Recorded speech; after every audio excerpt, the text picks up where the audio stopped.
pagtataksil ay laging may kapalit. Hindi man ngayon ay darating ang panahon na ang mundo mismo ang sisingil sa atin sa mga maling desisyon na ginawa natin. Kaya hanggat maaari ay matutong pahalagahan ang tiwala sa atin ng mga tao at lagi nating piliin ang tama kesa sa mali. Ikaw, kabarangay, naniniwala ka bang may karma para sa lahat? Dear Papa Dudut, Save by the Bell. Sa mga katagang yan, iikot ang kwento ko, Papa Dudut.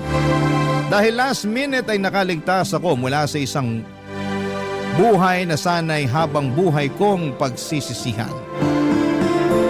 Bago ko po ikwento sa inyo ang life story ko ay hayaan niyo muna akong magpakilala.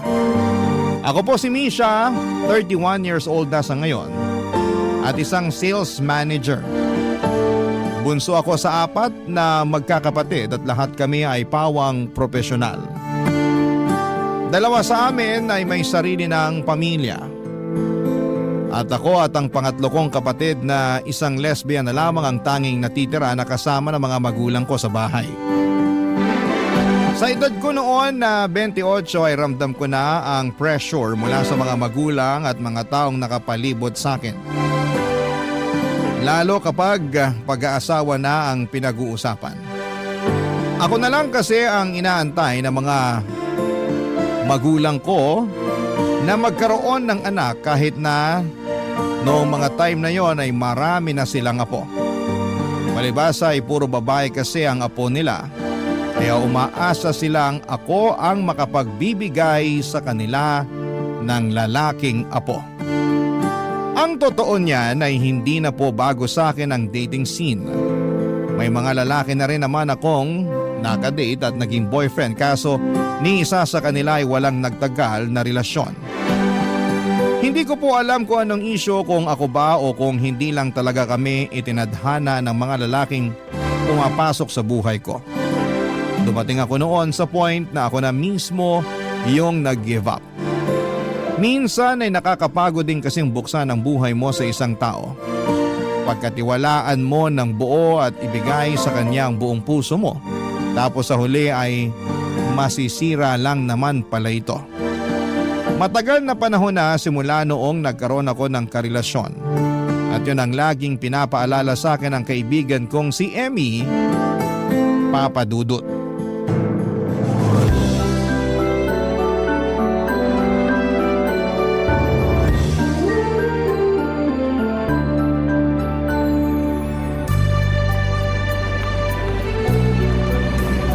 Grabe, ang hirap mag-book ng sasakyan ngayon ah. Bakit kaya? Rush hour kasi. Ako rin walang mabook. Kanina pa ako naghahanap. Ayaw mo bang mag-commute na lang para makauwi na tayo? Ayoko. Pagod na nga ako sa trabaho eh. Magpapagod pa ako mag-commute. Mag-book na lang tayo para diretso na sa bahay. O sige, ikaw bahala. Pero hindi ko kasalanan kung gabihin tayo rito sa kakaantay ng sasakyan ah. Magjowa ka na kasi para may tagahatid sundo tayo. La, ako pa talaga inutusan. Ikaw na lang kaya? Negative ako dyan. Mas maganda ka kaysa sa akin kaya di hamak na mas madali ka makakahanap ng jowa. Ay nako, pass. Ayaw mo pa rin ba talaga makipagrelasyon ngayon? Ewan ko, parang wala na akong drive na maghanap ng boyfriend as of the moment. Bakit naman? Hindi ka pa rin ba naka-move on sa huling ex mo? Naka-move on na ako sa lalaking yun, no? Eh bakit? Anong rason? Bakit wala ka ng drive na jumowa? Ang hirap maghanap eh. Sa ganda mong yan? Hirap ka pa talaga maghanap ng jowa? Totoo naman. Oo, marami pang isda sa dagat pero hindi mo naman alam kung alin dyan sa mga isdang yan yung loyal at totoong mahal ka eh. Ang hirap kaya nun. Para kang naghahanap ng karayom sa dayami. Laking epekto rin siguro nung ginawa sa'yo nung last boyfriend mo. Kaya nagbago na yung tingin mo sa pakikipag-date. Sobra-sobra din kasi yung effort na ginawa mo para sa taong yun eh. Wala eh, ganun ako magmahal. Talagang binibigay ko yung lahat. Ganun naman talaga dapat, 'di ba? Kapag mahal mo, ibibigay mo lahat. Oo, pero magtira ka naman para sa sarili mo. Yan yung lagi nilang sinasabi, magtira para sa sarili. Pero nasanay na kasi ako na mas priority ko yung mga taong mahal ko. Sanay na ako na sarili ko yung laging huli. Para mo namang sinabi na hindi mo mahal ang sarili mo niyan. Baka nga, kasi minsan hindi ko nare-realize na nawawala na rin pala ako ng self-respect. So baka nga totoo na hindi ko mahal sarili ko. Naku, hindi yan maganda. Pero buti aware ka. Kasi yung last BF mo, grabe, ang lala ng ginawa mo ron. Habol to the max talaga na para bang may pinatago kang milyones sa lalaking yun. Kaya ayaw mo siyang pakawalan. Tumibok yung puso ko para sa kanya eh. Hindi naman kasi porket niloko ka, hindi mo na mahal agad. Yun yung masakit eh. Niloko ka na't lahat, mahal mo pa rin. Kaya nga sinasabi nila na minsan, nakakatunaw talaga ng utak yung pag-ibig na yan. Diba? Kaya hindi mo ko masisisi kung bakit wala pa ako sa mood na makipagjowa sa ngayon. Hindi pa ako ready na maranasan yung nangyari sa akin noon. Kung sabagay, trauma malala eh, no? Tiis-tiis na lang muna tayo sa ganito na nagko-commute pa uwi. Pero sana, kung sino man sa atin yung maunang magkajowa, sana makabingwi tayo nung may kotse para hindi na pahirap ang umuwi. Kung sinwerte. Pero kung ako tatanungin mo, bago ko problemahin yung mga ganyang bagay, siguro gusto ko munang ayusin yung ugali ko pagdating sa pag-ibig. Which is, Ayun nga, yung lagi kong hinuhuli yung sarili ko. Sana kapag dumating yung time na magkaroon ulit ako ng boyfriend, matutunan ko ring mahalin at irespeto yung sarili ko. simulan mo na ngayon. Ang mahalaga, alam mo na kung ano yung problema. One step at a time. Nandito naman ako na pagsasabihan ka kapag sumobra ka na. Salamat. Basta dapat non-negotiable na yung cheating Once nag-cheat, hiwalay na agad. Wala nang habol ng habol parang aso. Try kong gawin yan. O sige, hanap ka na ng jowa para matry mo. Sira. O yan na, may nag-accept na sa booking ko. On the way na ba? Sabay na lang ako sa'yo. Oo, papunta na siya. Ayan, very good. Gusto ko na kasi mag-shower, sobrang lagkit ko na. Girl, same.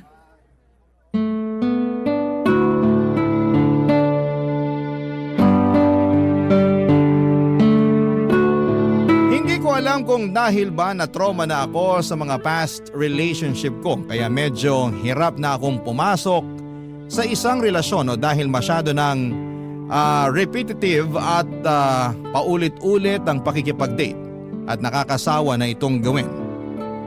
Minsan kasi papadudod ay nakakapagod na rin ang paulit-ulit na pakikipagkilala at pagtitiwala sa mga taong hindi mo naman sigurado kung makakatuluyan mo ba o hindi. Pero katulad nga ng sinabi ni Emmy ay walang mangyayari kung wala akong gagawin. Kaya naman sinubukan ko ulit na makipag-date papadudod. Ayaw ko rin namang tumandang dalaga at habang fresh pa akong tignan ay wala pang wrinkle sa muka ay mas magandang maghanap na ako ng kapareha sa buhay bago pa man mahuli ang lahat. Gumamit ako ng dating app papadudod para makakilala ng mga bagong tao na maaaring maging parte ng buhay ko. Mahirap makahanap ng totoong pag-ibig sa mga dating app. Una ay maraming posters na gumagamit ng peking pictures para makapang catfish. Pangalawa ay may mga nasa app lang para maghanap ng hook-up o makaka one night nila. Pangatlo ay may mga katulad ko naghahanap din ng pag-ibig pero sa kasamaang palad, karaniwan sa mga kanila ay hindi ko ka-compatible.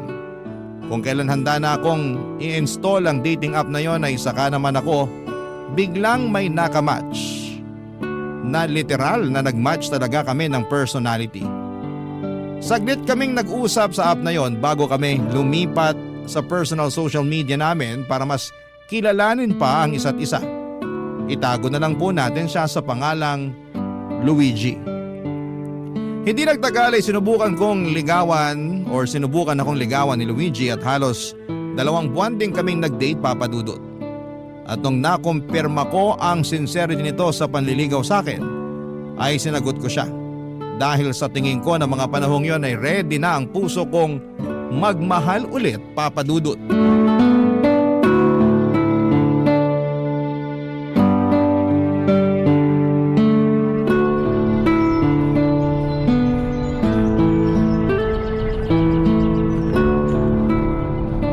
Wala kang trabaho ngayon? Wala. Pang-umaga na ako ulit Bakit mo natanong? Wala naman. Gusto ko pa sana kasing maglakad-lakad eh. Ngayon ko lang kasi na-enjoy maglakad sa labas ng ganitong oras. Talaga? Bakit naman? Wala. Nakakatakot kayang maglakad ng mag-isa tuwing gabi. Baka mamaya ma-hold up pa ako. Eh ngayon, hindi ka natatakot? Hindi na, kasi kasama naman kita. I feel safe at the moment kaya nai-enjoy ko tong ginagawa natin ngayon. Siguro naman, masisave mo ako if ever ma-hold up tayo. Oo naman. Nag-taekwondo class kaya ako nung bata pa ako. Di nga, totoo? Oo, totoo. May free taekwondo class noon sa lugar namin. Sumali ako. Kahit papaano naman siguro marunong pa rin ako sumipa hanggang ngayon. So, bakit naman mas gusto mo maglakad? Ewan ko, nakaka-clear kasi ng utak yung naglalakad ka lang. Yung hindi ka nagmamadali, hindi mo alam kung saan ka pupunta. Romantic tingnan parang sa mga Korean novela. Sige, samahan kita maglakad. Kahit saan pa tayo mapunta. Pero sabihin mo lang kung pagod ka ng maglakad, baka mamaya di mo pala bet tong ginagawa natin. Hindi, okay lang naman. Mas gusto ko nga ito eh. May cardio na agad pagkatapos natin magsanggip kanina. Oo nga pala, nalimutan kong physically active ka pala. Kaya maganda pangangatawan mo eh. Hindi naman, sakto lang. Pero maliban sa physical appearance, mas nangingibabaw para sa akin yung personality mo. Talaga ba? Anong klaseng personality ba meron ako? Marami. Una, napaka-caring mo. Hindi lang sa akin kundi pati sa mga taong nasa paligid mo, kahit hindi mo kakilala. Respectful ka, marunong gumalang sa boundaries ng taong kausap mo. Mahaba ang pasensya mo, tsaka at peace ako kapag nakakausap at nakakasama kita. Para naman akong santo sa description mo. Hindi, totoo nga. Yun yung mga bagay na nagustuhan ko sa'yo. Ikaw rin naman eh. Marami ako nagustuhan sa'yo. Tulad naman ng Sweet ka, good listener, tsaka very accommodating. Hindi ka padalos-dalos sa mga desisyon mo. At alam mo kung ano yung limit mo. Totoo ba? Oo, totoo. Yun lahat yung mga napansin ko sa'yo. Parang hindi naman. May instances kasi ako minsan na kapag nasobrahan, wala ako natitira para sa sarili ko. Kapag nagustuhan ko na kasi yung isang tao, gagawin ko lahat para lang ma-please ko yung taong mahal ko. Medyo may pagka-people pleaser kasi ako eh. Parehas pala tayo eh. May pagka-people pleaser din ako. Syempre sa'yo, expected na yung pagiging pleaser mo. Part yun ng trabaho mo bilang manager eh. Eh ako? As in, hindi ko kayang mag-no sa mga tao basta alam kong kaya ko namang gawin. Minsan dun ka talo kapag hindi ka marunong humindi. Kapag oo ka lang kasi ng oo, na-exploit ng mga tao yung kabaitan mo. Totoo yan. Pero hindi ka naman ganun eh. Which is sobrang na-appreciate ko talaga. Alam ko rin naman kasi kung hanggang saan lang yung dapat na tinatanggap ko. Tsaka hindi ako dependent sa tao. Ayoko ng ganun, yung umaasa lang ako sa partner ko. What if itry na natin? Ano ibig mo sabihin try natin? Na i-level up tong relasyon natin. Teka, sinasagot mo na ba ako? Oo. Sa tingin ko, time na rin para sumubok ulit. Thank you, nabigyan mo ako ng chance na papasukin ako sa buhay mo. Naisip ko rin kasi na wala namang mangyayari kung palaging nakataas na lang yung walls ko. Baka mamaya masyado na tong mataas, hindi na ako makapagpapasok ng tao sa buhay ko. Nakita ko naman na sincere ka kaya willing akong ibaba yung walls ko para sa'yo. Huwag ka mag-alala, hindi kita bibiguin.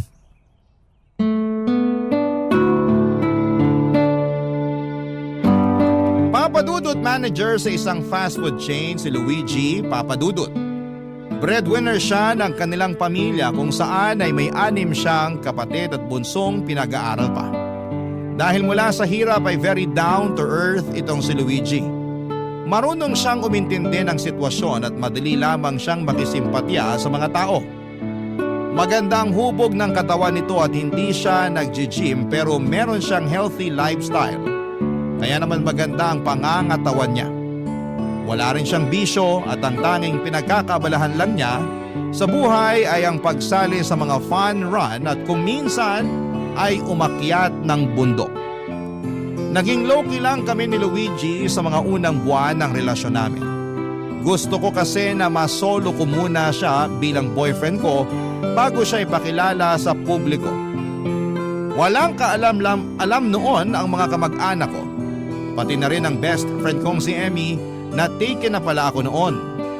After a month ay saka ako nagkaroon ng soft launching sa boyfriend ko. May mga pag-post na ako noon ng mga pictures namin ni Luigi kung saan ay nakatago ang mukha nito at hindi ko siya pinapangalanan. Nakakatuwa dahil parang naintriga ang mga kakilala ko dahil puro sila tanong kung sino ang lalaking kasama ko sa mga pictures ko sa Facebook. And after 3 months ay naging stable na ang relasyon namin ni Luigi. Nakapag-adjust na kami mula sa isa't isa at komportable na kami sa piling ng bawat isa. Kaya naman naisipan kong opisyal na siyang ipakilala sa pamilya ko. Una ko siyang ipinakilala kay Emmy para sana isurpresa ko ito. Pero sa halip na masurpresa, ako ang nagulat sa nalaman ko tungkol kay Luigi Papadudut. Barangay Love Stories. Barangay Love Stories. Papadudot, may fiesta noon sa lugar namin at nagtipon-tipon ng mga kamag-anak at ilang kaibigan ko sa bahay namin. Naisip ko na yun na ang best time para ipakilala ko si Luigi sa kanila. Sakto na off noon ni Luigi sa trabaho niya kaya nadala ko siya sa bahay. Katulad ng inaasahan ko ay nagulat ang lahat nang ipinakilala ko na si Luigi sa pamilya ko. Kahit na may pa-soft launch na ako noon sa Facebook, ay hindi nila inaasahan na makakabingwit ako ng boyfriend na mabait at may itsura. Hindi katulad ng mga nakaraang kong ex na katulad ng sabi ng kapatid ko ay hindi niya trip ang mukha. Sobrang saya nila para sa akin dahil matapos ang mahabang panahon ay binuksan ko ulit ang puso ko para sa panibagong pag-ibig. Kung nagulat ang lahat sa revelasyong ginawa ko ay mas nagulat naman si Emmy nung nakilala na niya kung sino ang boyfriend ko. Pagkatapos noon ay dinala ako ng kaibigan ko sa isang sulok at siya naman ang may kinumpisal sa akin.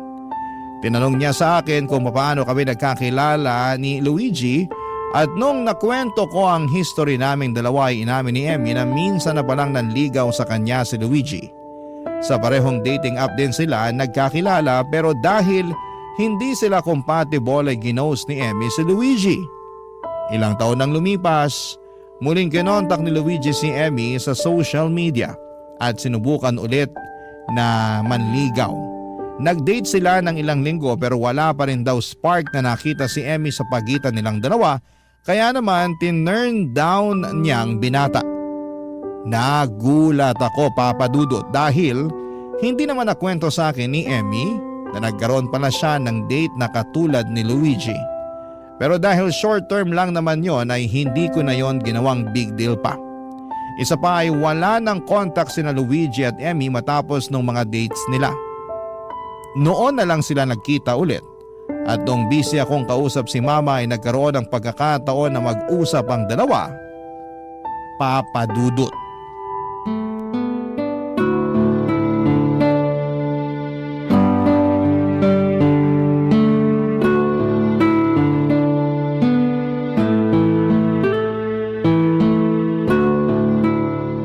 Kumusta ka na? Naalala mo pa ba ako? Ikaw nga yung dapat kong tanungin yan eh. Nagulat ako na naaalala mo pa pala ako. Paminsan-minsan, nakikita ko yung mga post mo sa Facebook. Kapag dumadaan yung mga picture mo sa feed ko, naaalala ko na, ito yung nanligaw sa akin noon. Yung binasted mo. Grabe naman, hanggang ngayon hindi ka pa rin makamove on. Na-insecure ako nun eh. Nung ginost mo ako, tinanong ko pa yung sarili ko kung pangit ba ako. Hala, hindi naman sa ganun. Hindi lang talaga ako ready sa relationship noong mga panahong yun. Tsaka hello, pandemic kaya nun. Pero okay lang. Hindi ka naman required na gustuin yung mga taong nagkakagusto sa'yo eh. So, kumusta ka naman? May boyfriend ka na ba ngayon? Wala pa rin. Hanggang ngayon wala pa rin? Until now, hindi pa rin ako ready eh. Talaga ba? Ilang taong ka nang hindi ready ah. May inaantay ka ba? Wala naman. Or baka meron, hindi ko lang alam. Wala akong makita na compatible sa ugali ko eh. Tsaka hindi naman ako nagmamadali. Nai-enjoy ko pa rin naman pagiging single ko kahit papano. Ah, okay. Yun ang mahalaga, at least masaya ka kahit single ka. Oo naman. Hindi naman porket single ibig sabihin malungkot ka na eh. Marami pa namang ibang bagay dyan na nagpapasaya sa akin. Tulad ng? Kaibigan, family, Matcha, fries, pizza. Kanya-kanyang trip talaga no? Basta kung saan tayo masaya, dun tayo. Correct. Pero in fairness laki na ng pinagbago mo. Parang wala naman ako masyadong pinagbago. In terms of physical appearance, sobrang nagbago ka. I mean, hindi naman tayo close. Kaya hindi ko alam kung may pagbabago sa personality mo. Pero sa itsura, malaking nagbago simula nung huli tayo nagkita. Nag-focus kasi ako sa katawan ko noong mga nakaraang taon Nakakatuwa na malaman na may improvement naman pala ako kahit papano. Anong kahit papano? Malaki ka mo. Nagji-gym ka ba? Hindi, more on outdoor activities ako. Running, mountain climbing, nagbabike ako minsan, tsaka calisthenics. Noong mga nakaraang taon, simula nung nakagraduate yung bunso namin, nagkaroon na ako ng oras para sa sarili ko. Okay. Kita naman yung outcome Mas defined na yung features mo ngayon, especially sa mukha. Na-highlight yung panga at saka yung cheekbones mo. Salamat. Ikaw din naman, mas gumanda Asus, bola. Huwag nga ako. Di ako nang bubola, totoo. Mas gumanda ka nga ngayon. Ay naku, tigilan mo ako. Basta masaya ako para sa inyo ni Misha. Mas lalo na sa kaibigan kong yon kasi finally, nagkaroon ulit siya ng time para sa love life niya. Nagulat nga ako na magkaibigan pala kayo. Small world, no? Oo nga Napakalaking coincidence nun. Ako naman masaya ako na nagkita tayo ulit. Ako rin. Congratulations sa inyong dalawa. Sa wakas nahanap mo na rin yung para sa'yo. Hindi ka natatambay sa mga dating app. Oo nga Sana mag-work. Mag-work yan kung i-work out nyo yung relationship nyong dalawa. Basta huwag ka mag-a-attempt na lokohin yung kaibigan ko. Kasi ako talaga makakatapat mo. Huwag kang mag-alala, hindi ko gagawin yun kay Misha. Iba pa naman ako magalit. Sobrang soft kasi ni Misha Minsan okay lang sa kanya yung kahit nasasaktan na siya basta ang gusto niya, hindi siya nakakasakit ng damdamin. Nabanggit nga niya sa akin na people pleaser daw siya. Pero sigurado ako na hindi ko hahayaang humantong kami sa point na iti-take for granted ko siya. Dapat lang. Minsan kasi kulang sa initiative si Misha lalo na pagdating sa sarili niya. Hindi niya alam kung kailan dapat tumigil kapag sobra na. Huwag kang mag-alala, ako nang bahala sa kaibigan mo. Patutunayan ko sa kanya na napunta siya sa tamang tao. Ay, ang sweet naman. O siya, pumasok na tayo. Baka kanina ka pa hinahanap ng girlfriend mo. Sige, mauna ka na. Magpapahangin lang ako saglit dito sa labas. Medyo overwhelming kasi yung mga tao sa loob Gusto mo ba tawagin ko si Misha para samahan ka rito sa labas? Huwag na. Susunod din naman ako agad sa loob. Okay, sige. Maiwan na kita. Pasok na ako. Very supportive si Emmy sa naging relasyon namin ni Luigi. Hindi perpekto ang naging takbo ng relasyon namin, Papa Dudut. May mga pagkakataon na nagkakaroon kami ng mga hindi pagkakaintindihan dahil sa trabaho, expectations sa buhay, at minsan ay miscommunications. May time din noon na muntik na kaming maghiwalay dahil pakiramdam namin ay wala ng bago sa relasyon namin. Pero sa kabila nito ay mas pinili naming hanapin ang punot dulo ng mga problema namin para sabay namin itong ayusin.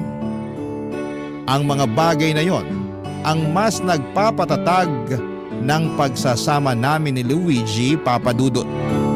Loyal na boyfriend si Luigi at very open siya sa akin pagdating sa mga bagay na sa tingin niya ay hindi tugma sa mga paniniwala niya. Minsan ako yung nag-adjust, pero may mga pagkakataon din na siya ang umaayon sa mga kagustuhan ko. Hindi madikit sa mga babae si Luigi kahit na napapaligiran siya nito sa trabaho. Yun ang isa sa mga bagay na nagpalaki ng tiwala ko sa kanya. Dahil hindi siya nagpapakita sa akin ng anumang klaseng panloloko sa loob ng ilang taong pagsasama namin. Nakatulong din siguro na hindi ako selosa. Mas pinili kong pagkatiwalaan ng boyfriend ko kahit na makailang beses na akong naloko noon sa mga previous relationship ko. Alam kong masyado pang maikli ang 3 years na pagsasama namin ni Luigi noon. Pero ng mga panahong yon ay sobrang komportable at contented na ako sa kanya. Wala na akong ibang mahihiling pa sa relasyon naming dalawa. Kaya nung pinag-usapan namin ang tungkol sa pagpapakasal ay nasabi ko sa kanya na ready na ako. Hindi na rin naman kami bumabata.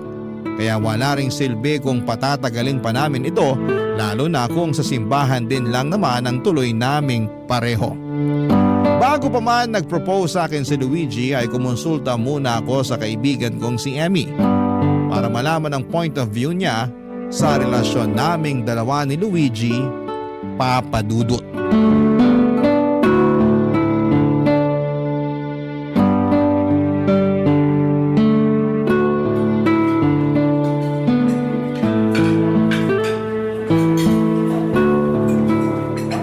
In fairness, ang tagal ko na rin hindi nakakatikim ng bibimbap ha. Nakakabusog nga eh. Hindi pa ako nangangalahati pero parang puno na tong tiyan ko.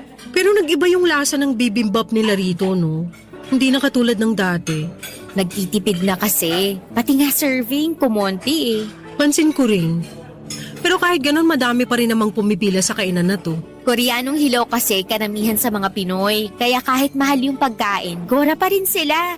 Tingnan mo nga yung mga samgyupsalan dito. Hindi na uubusan ng customer kahit pagkamahal-mahal. Sinabi mo pa. Ibang-iba kasi yung cuisine nila kumpara sa Pinoy. Maganda rin namang itry yung ibang culture. Maiba tayo. Feeling ko, any day now, magpo-propose na sa akin si Luigi. Hindi nga. Talaga? Paano mo naman nasabi? Pansin ko lang sa mga galawan niya. May isang instance pa na nahuli ko siyang nanonood ng mga proposal videos online. Hindi ko sure, baka nga nag-a-assume lang ako. Ewan ko. Nag-usap na ba kayo tungkol sa pagpapakasal? May one time na napag-usapan na namin yung tungkol doon. Parang randomly, napunta lang bigla sa kasal yung topic namin, tapos ayun. Wala naman siyang sinabi or tinanong if handa ka na magpakasal? Natanong niya na sa akin yun. O anong sagot mo? Sabi ko, feeling ko ready naman na ako. Nasa tamang edad na rin kami para magkapamilya eh. Pero hindi ba masyadong maaga? 3 years pa lang kayo ah. Wala naman yan sa tagal ng pagsasama eh. Kung committed na talaga kayo sa isa't isa, 3 years man yan o 10 years, kung sa kasal din lang naman mauuwi ang lahat, ba't hindi pa natin gawin ngayon, di ba? Ay, may point ka. Oo nga. Pero hindi rin kasi biro ang kasal, lalo na't wala pang divorce dito sa Pilipinas. May annulment nga, mahal naman. Maganda yung pag-isipan niyo muna bago kayo sumabak sa ganyang kalaking desisyon. Tandaan mo, nasa huli ang pagsisisi. Bakit? Sa tingin mo ba hindi kami magtatagal ni Luigi? Hindi naman sa ganon. Tsaka wala akong karapatang mag-comment tungkol dyan kasi wala naman akong alam sa pagsasama niyo eh. Kayo mismo ang makakapagsabi niyan. Parang magkapareho naman kami ng iniisip eh. Maging siya naman, ready na raw magpakasal kung sakali. Eh kung pareho naman pala kayong sure, why not? Desisyon niya namang dalawa yan eh. Nakakaloka. Parang kailan lang nag-uusap tayo tungkol sa love life na yan. Tapos ngayon, ikakasal ka na. Gaga, hindi pa sure. Hindi pa nga nagpo-propose si Luigi eh. Gut feeling ko pa lang yun. Kahit na. Congratulations in advance pa rin.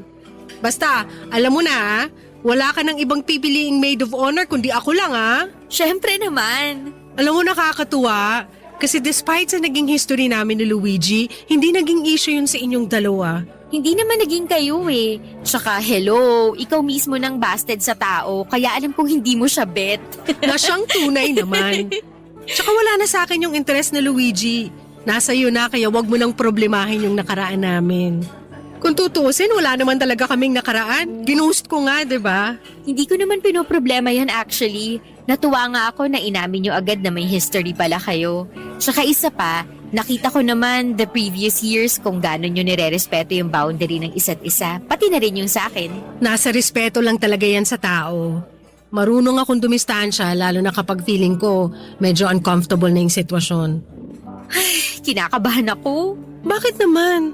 Parang lagi na akong on edge ngayon eh. Lalo na't alam ko na baka mag-propose sa akin si Luigi anytime. Alam mo namang hindi ako mahilig sa mga surprises eh. Alam mo, enjoyin mo na lang yung moment kesa i-overthink mo.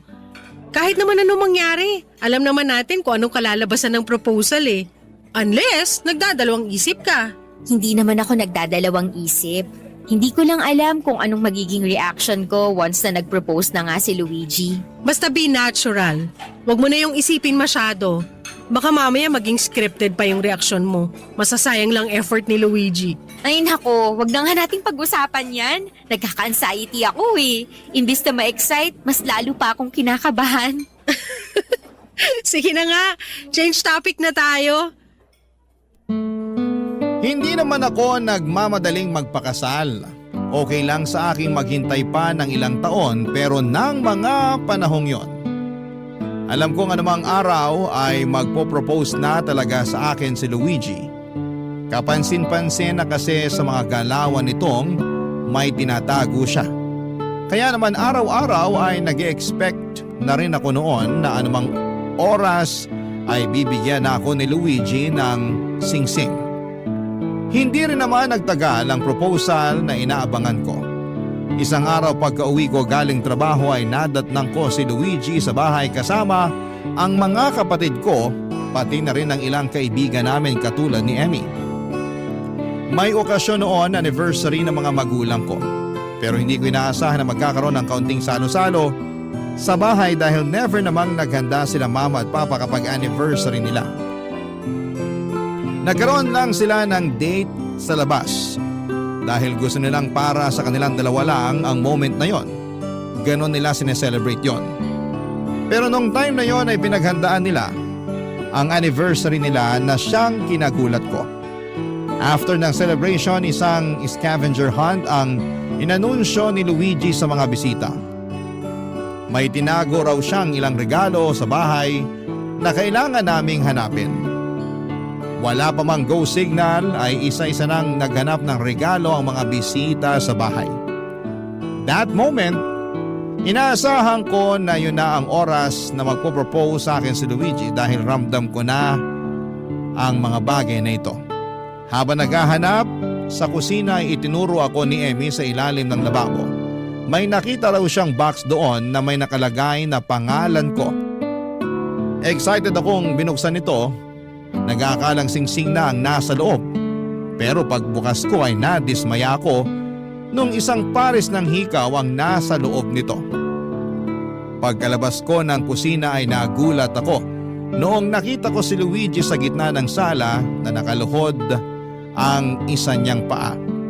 May hawak itong box at sa loob ng box ay isang singsing. Paglapit ko sa kanya ay doon na niya hiniling ang mga kamay ko, Papa Dudut. Sinagot ko na siya. Pumayag akong magpakasal kay Luigi. Barangay Love Stories. Barangay Love Stories. Papa Dudut, sobrang excited ng lahat noon sa magaganap na kasal. Napag-usapan namin ni Luigi na simple lang ang mangyayaring kasalan at hindi rin naman kasi ganong kalaki ang sinasahod naming dalawa para magkaroon ng ingrandeng kasal. Kaya okay na sa amin yung simple. Ang mahalaga ay mapag-isang dibdib kami sa simbahan. Si Emmy ang ginawa kong maid of honors na siyang naging kasama ko sa pagbuo ng plano para sa magaganap na kasal. Kasama ko siya sa paghahanap ng gagawa ng murang cake at pati na rin sa pagpili ng mga pagkain ihahanda sa reception. Mabuti na lamang, Papa Dudut, at may mga ninong at ninang kami ni Luigi na nagregalo ng baboy na siyang kakatayin para may panghanda kami. Nakahanap din si Emmy ng local singer na kakanta sa kasal ko. Sa tulong niya ay nakahingi kami ng discount para sa talent fee nito. 2 buwan ang iginugol naming oras para sa paghahanda sa kasal. Papa Dudut, hindi ko maiwasang makaramdam ng anxiety noon habang binibilang ang mga araw bago ang wedding. Isang malaking desisyon kasi ang pagpapakasal at araw-araw kong ipinapanalangin noon na sana'y tama ang desisyon na gagawin ko. Hindi naman sa pinagdududahan ko ang fiancé ko ng mga panahong yon. May mga pagkakataon lang na makakaramdam ka ng takot sa mga malalaking bagay kung saan ay marirealize mong magbabago na pala ang buhay mo. Sa iba ay cold feet ang tawag nila doon. Yung mawawalan ka ng kumpiyansa at mapapalitan ito ng takot. Pero sa huli ay nalabanan ko ang lahat ng ito, Papa Dudut. Isang araw bago ang kasal ay nag-decide kami ni Luigi na magkaroon ng no contact rule. Walang text, walang chat, walang tawag. Isang araw ang ibinigay namin sa isa't isa na hindi kami magkikita at magkakausap. Saka na lang ulit kami magkikita sa simbahan na sa araw mismo ng kasal. Nung araw na yon ay nag-beauty rest lamang ako para maging fresh ako kinabukasan. Ang hindi ko alam, may ibang tinatrabaho na pala si Luigi ng araw na yon.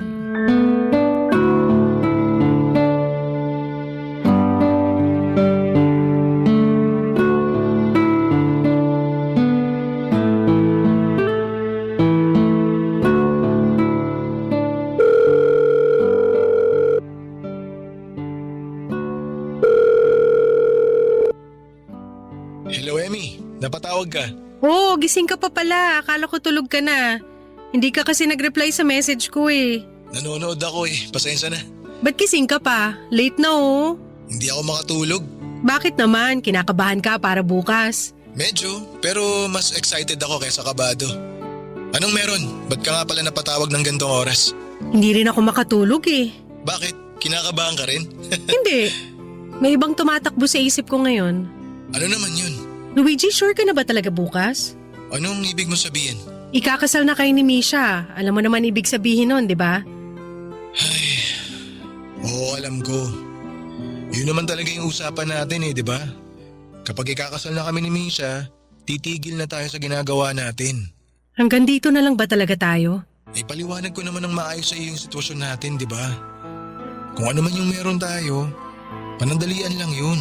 Alam ko. Alam ko naman yun eh. Pero napapaisip lang ako. Parang hindi ko pa kayang itigil tong ginagawa natin. Ayoko pa. Ako rin naman ayoko pa, pero kailangan na. Mahal ko si Misha at hindi na natin pwedeng ipagpatuloy itong ginagawa natin. Hantang ako kasi. Hindi ko alam kung bakit hindi na lang kita sinagot noon. Alam mo, sobrang laki ng pagsisisi ko na pinakawalang kita noon. Kasi siguro hindi lang talaga tayo para sa isa't isa. Kung hindi tayo para sa isa't isa, bakit tayo nagkaroon ng ganitong relasyon ngayon? Bakit natin to ginagawa sa likod ni Misha? Hindi ko alam. Siguro dahil may sarili-sarili tayong pangangailangan na tayo lang ang makakapagbigay. Hindi ko alam, Emmy. Paano yan? Kapag ikinasal na kayo ni Misha, hindi mo na makukuha sa akin yung pangangailangan na sinasabi mo. Kaya ko naman tumbasan ng ibang bagay yung pangangailangan kong yun eh. Katulad nga ng sabi ko sa'yo, kung ano man yung meron tayo ngayon, alam nating pareho na hindi yun magtatagal. May chance ka pa para magbago ang isip mo. Ako na lang, please. Sorry, Emmy. Pero iba si Misha eh. May isang bagay na meron siya na wala ka. Yun yung pagmamahal ko sa kanya. Sana pala hindi na lang ako pumatol sa'yo. Sana pinigilan ko na lang yung sarili ko kung alam ko lang na ganito pala yung mararamdaman ko para sa'yo. I'm sorry. Hindi pa kita kayang bitawan eh.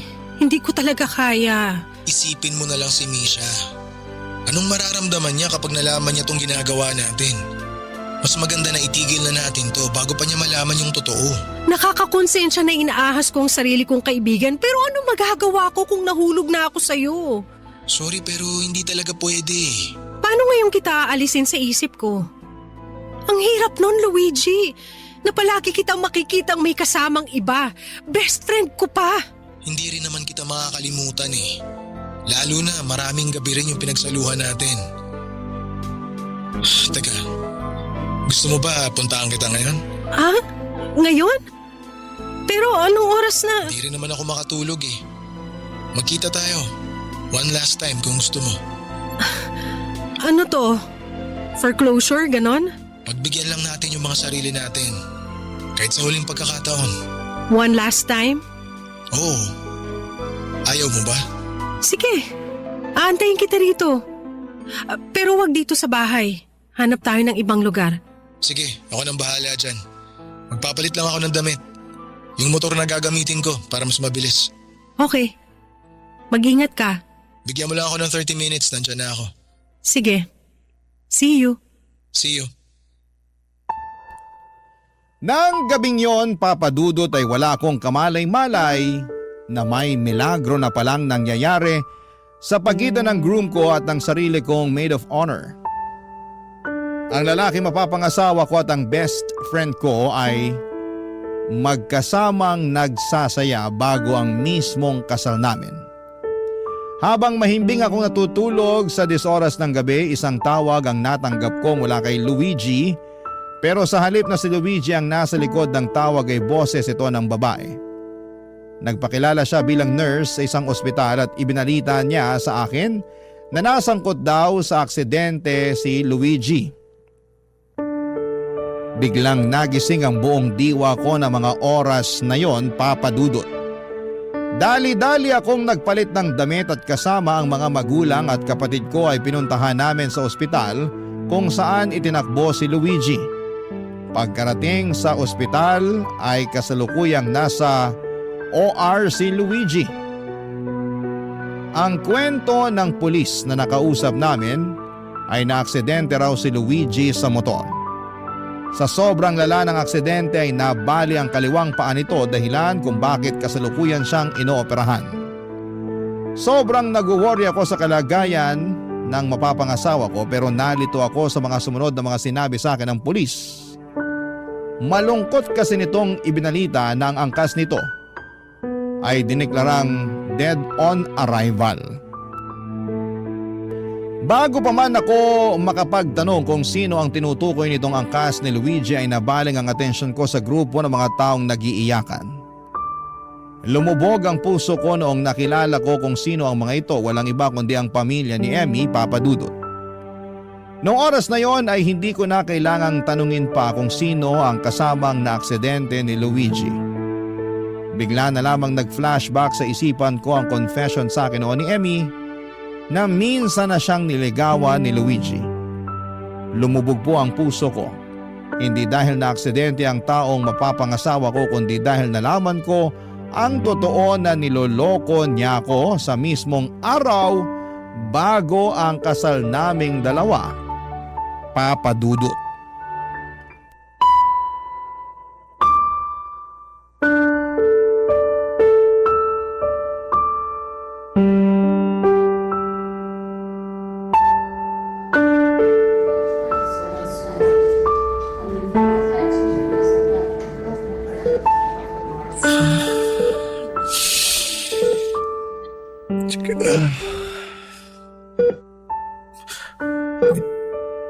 Misha, Kumusta ka na? Anong nararamdaman mo? hindi ko pa rin magalaw tong pa ako. Ano ba kasing ginagawa mo sa labas ng ganong oras? Bakit ka pa lumabas? Alam mong ikakasal na tayo kinabukasan. Hindi kasi ako makatulog kaya naisip ko na magpahangin muna. Hindi ko naman akalain na maaaksidente ako eh. Ako rin, hindi ko rin in-expect yung nangyari. Sobra. I'm sorry, Misha. Sorry dahil na-aksidente ka at cancelled yung kasal? O may iba pang ibig sabihin yung sorry mo? Anong ibig mong sabihin? Ito na yung chance mo para sabihin yung totoo, Luigi. Sa'yo ko mismo gusto malaman ang totoo, kaya please, sabihin mo na kung ano yung totoong nangyari sa'yo kagabi. Iyon nga, lumabas ako para magpahangin tapos… Hindi yun yung nangyari eh. Kulang-kulang yung kwento mo. Hindi kita magets. Alam ko na ang totoo. Hindi mo na kailangang magsinungaling dahil lahat-lahat alam ko na. Gusto ko lang tong marinig mula sa'yo. Misha… Bakit? Bakit, Luigi? Para saan? Bakit mo ginawa sa akin yun? Nagkita lang kami ni Emmy kasi pareho kami hindi makatulog. Nag-stroll lang kaming dalawa. Tama na, please. Tumigil ka na sa pagsisinungaling. Alam ko kung anong nangyari. Nakausap ko na yung mga pulis. May nakagitgitan kayo sa parking lot sa isang hotel. Naghabulan kayo sa kalsada hanggang sa binangga kayo ng sasakyang humahabol sa inyo. Alam ko nasakay mo si Emmy kagabi. Nandito rin siya ngayon sa ospital na to. Nahuli na yung bumangga sa inyo. Kinuwento niya sa pulis ang mga nangyari. Misha, maniwala ka. Wala kaming ibang ginawa ni Emmy. Galing kayo sa parking lot ng isang hotel. Anong gagawin niyo doon ng ganong oras?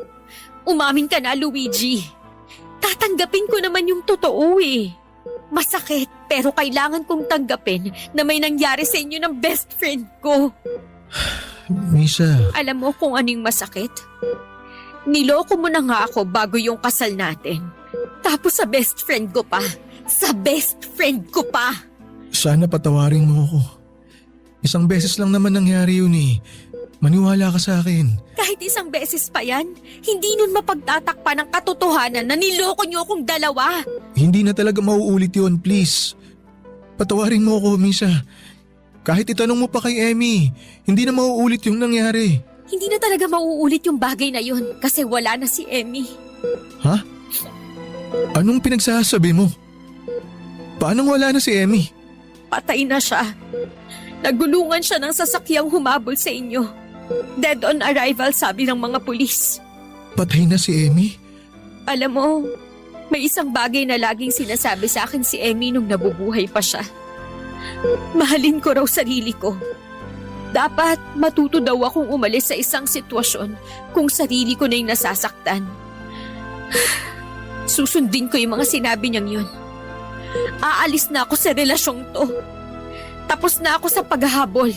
Tapos na ako sa pagbibigay ng second chances. Sinira mo na yung tiwala ko. Kaya pagkatapos ng araw na to, wala ka nang maririnig pa mula sa akin. Misha naman, paano yung kasal natin? Ang dami na nating nagastos para sa kasal. Yun talaga yung pinoproblema mo? Yung gastos? Hindi yung panloloko na ginawa mo? Hindi yung fact na patay na si Emmy dahil na-disgrasya kayong dalawa pagkatapos niyo akong lokohin sa mismong gabi bago ang kasal natin? Ang nasa isip mo ngayon yung gastos sa kasal? Wow! Ibang klase! Eh di magpakasal ka mag-isa mo para hindi masayang yung gastos. Magpagaling ka dyan para makapunta ka mag-isa sa kasal mo. Hindi yun ang ibig kong sabihin. Please, Misha, hayaan mo muna ako mag-explain. Sobra. Sobra yung tiwalang binibigay ko sa'yo.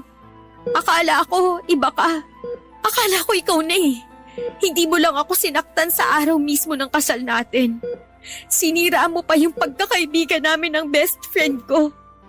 Kahit patawarin pa kita sa ginawa mo, iba na ang tingin ko sa'yo, Luigi. Kaya, wala na. Wala na to. Hindi na natin maisasalba tong relasyon natin. Salamat pero ito na yung huling araw na makikita mo ko. Haalis na ako. Teka, Misha, sandali lang. Mag-usap muna tayo. Misha, please! Puno ng galit ang puso ko nung nalaman ko ang katotohanan.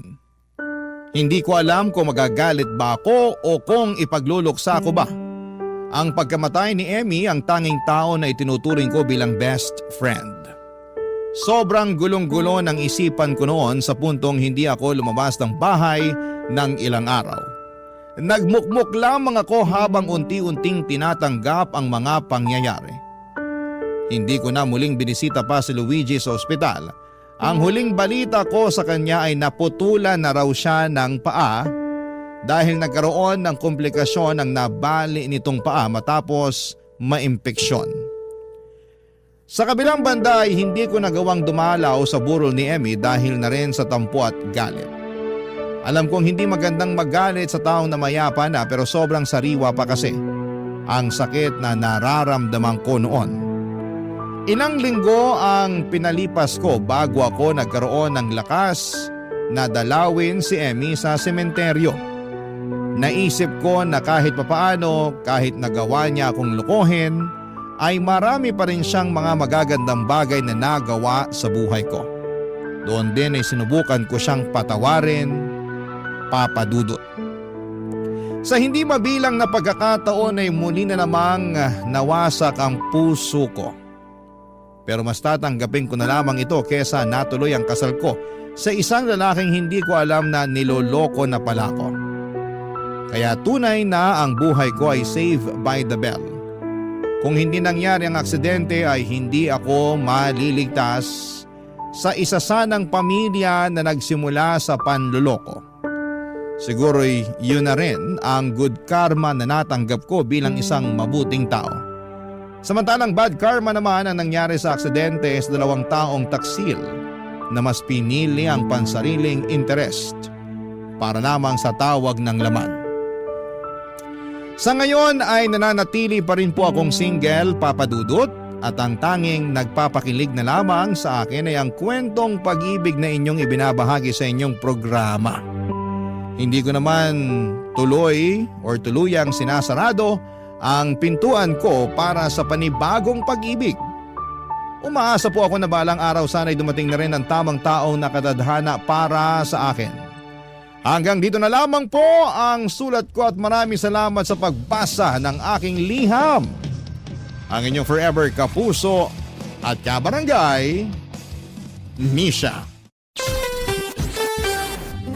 Kwentuhan naman tayo dito sa comment section. Minsan sa ating buhay ay dumarating ang isang tao na magpaparamdam sa atin na tayo'y espesyal. Ngunit paano kung ang dating pagmamahalan ay unti-unting mapalitan ng puot? Ikaw kabarangay, ano ang kaya mong gawin at tiisin alang-alang sa pag-ibig? Dear Papa Dudut, magandang araw po sa inyo at sana ay matanggap ninyo ang sulat ko na ito. Ako nga po pala si Astrid at kagaya lang din po ako ng karamihan sa atin. Gusto ko lang makaramdam ng tunay na pagmamahal. Ito rin po ang naging dahilan kung bakit ang dami ko nang pinagdaanan na boyfriend. Nakakahiya man pong aminin pero palagi po akong may jowa simula noong nag-high school ako hanggang sa nakapagtapos na ako sa pag-aaral. Pero karamihan sa mga karelasyon ko noon ay hinihiwalayan ko rin. Kasi yung iba sa kanila ay boring tapos yung iba naman ay masyadong seryoso.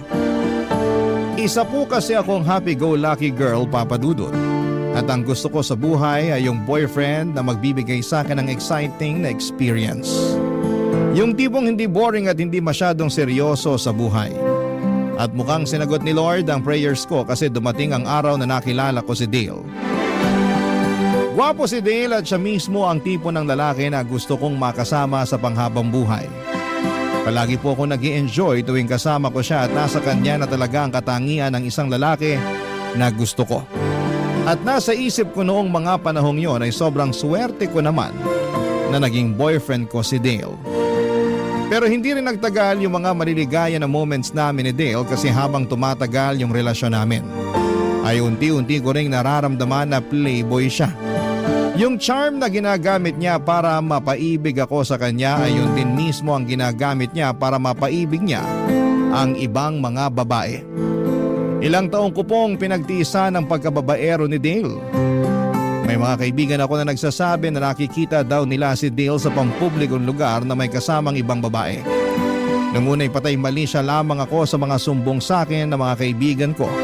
Kasi in love po talaga ako kay Dale. At pakiramdam ko ay parang hindi ko na kaya na mawala siya sa buhay ko. Kasi nasanay na ako na siya yung kasama ko sa pang-araw-araw. Pero may isang beses na hindi ko na talaga kinaya. Kasi habang natutulog si Dale sa inuupahan namin na apartment ay nakialam ako sa cellphone niya. At kahit may password yung cellphone niya ay nakita ko pa rin sa lock screen niya na may notification o mensahe galing sa isang babae na sinasabihan siya ng I love you. At doon na po nagsimulang magwala. Nagwala ako kasi sinagad at inabuso na ni Dale ng lubusan ang pasensya ko.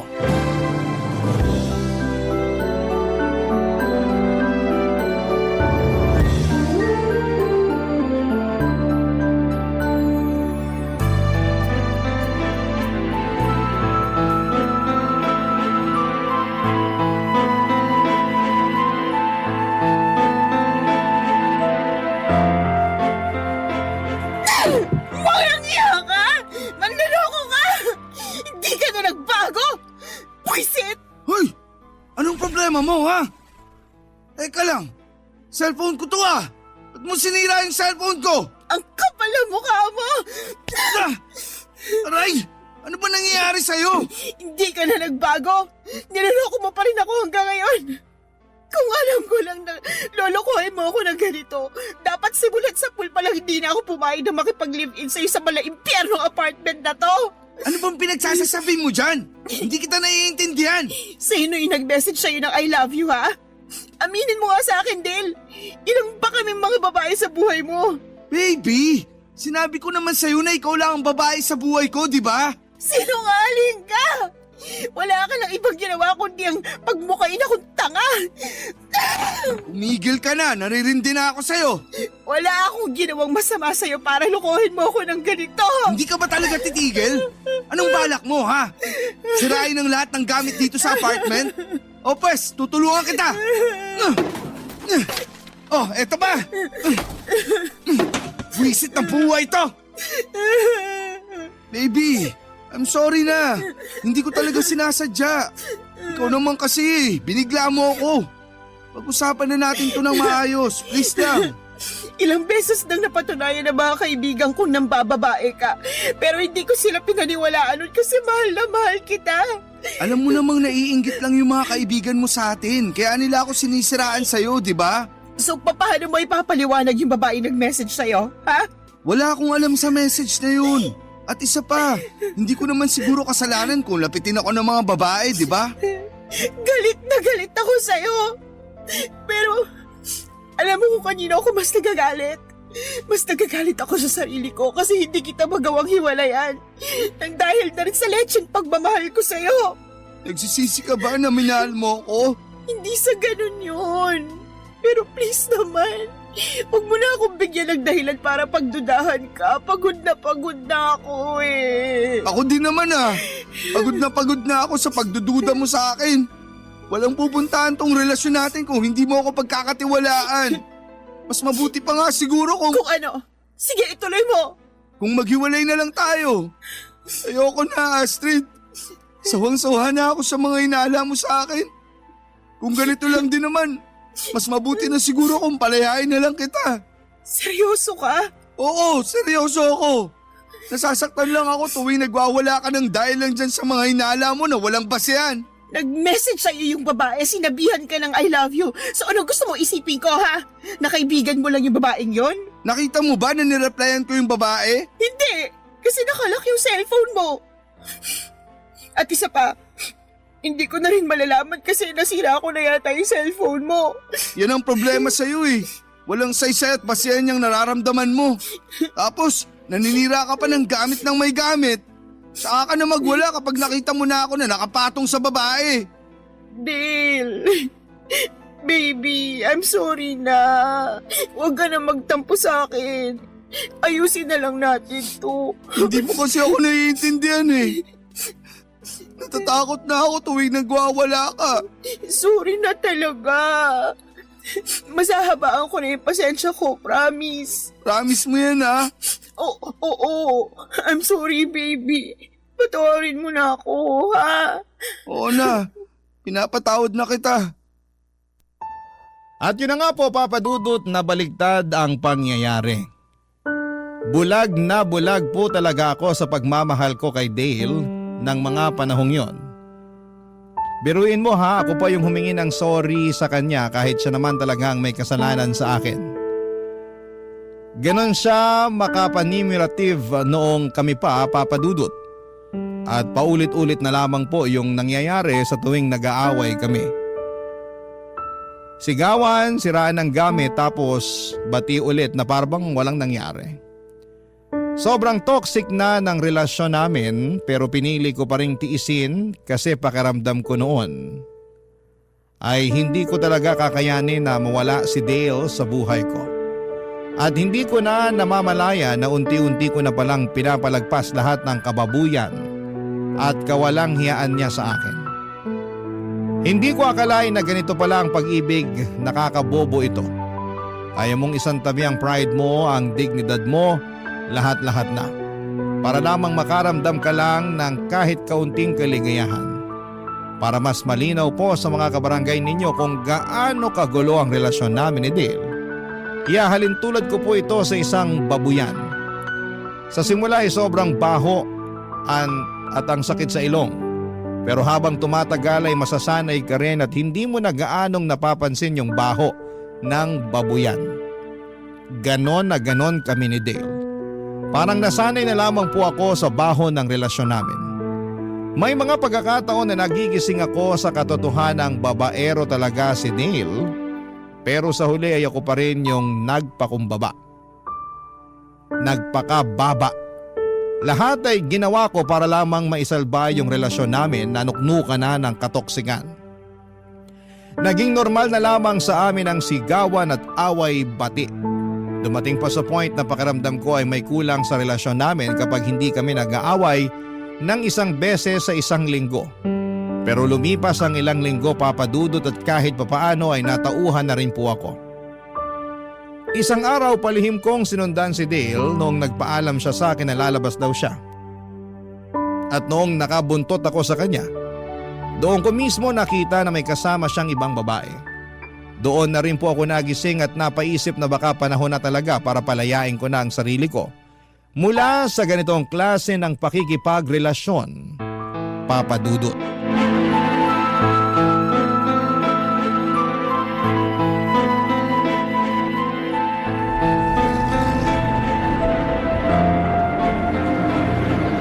Walang hiya ka!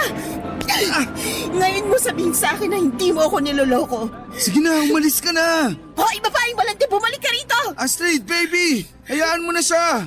Please, wag mo na siyang sugurin! Ang kapal na mukha mo! Manloloko! Parang awa mo na, wag dito! Ang daming tao, nakakahiya! Ang swerte din naman ng ibang tao, no? At di sila binigyan mo sila ng kahihiyan. Eh ako! Kailan mo pa ako bibigyan ng kahihiyan, ha? Huwag kang malisyosa! Magkaibigan lang kami noon, ano ka ba? Magkaibigan? Eh kulang na nga lang halikang kanong haliparot na yun eh. Alam mo, napaparaning ka na.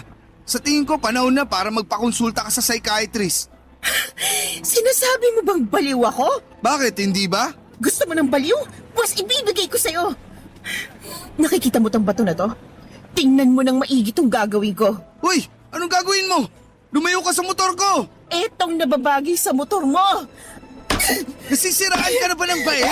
Higilan mo yan! Binili ko ang motor na to para sa'yo. Pero hindi ko akalain na gagamitin mo lang pala to sa pampababae mo. Ibang klase ka rin, ano? Pues, tingnan na lang natin kung may magagamit ka pa. Nababalo ka na talaga! Huwag mong pagdiskitahan yung motor ko! Utang na loob, tumigil ka na! Sige, subukan mo lumapit sa akin.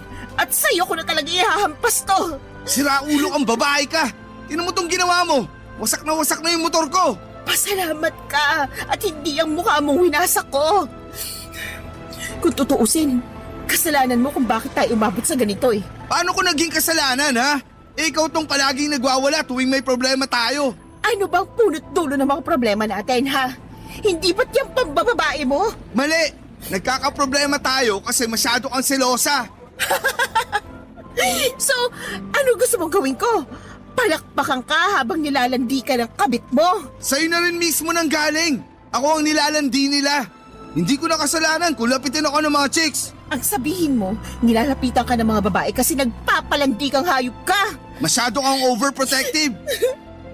Ayoko na, Dale. Ayoko na. Pagod na ako. Aalis na ako. Bahala ka na sa buhay mo. Sandali lang. Bitiwan mo ako, ano ba? Hindi naman natin kailangan maghiwalay eh. Alam mo naman kung gaano kita kamahal, di ba? Hindi. Hindi ko alam kasi paulit-ulit mo na lang ako sinasaktan. Kalimutan na natin to, please. Pinapatawad na kita sa pagsira ng motor ko. Huwag mo na akong iwalayan. Parang awa mo na. At sino nagsabi sa'yo na humihingi ako ng tawad sa pagsira sa motor mo, ha? Hindi ko pinagsisisihan ng pagsira ako sa lecheng motor na yan. Baby, ang tindi na ng galit mo ah. Sa tingin ko, kailangan na natin magpa-check up sa psychiatrist para mas makontrol mo yung galit mo. Talaga ba? Oo! Ah! Ayan, para yan sa pambababae mo. Ah! At yan, para yan sa panggagaslight mo sa akin. Grabe, Dale. Napaka-manipulative mo. Mutik mo na ako mapaniwala na akong problema at hindi ikaw. Alam mo ikaw, sumusobra ka na! Bitiwan mo ako! Namumuro ka na sa akin! Tingnan mo tong ginawa mo sa pisngi ko!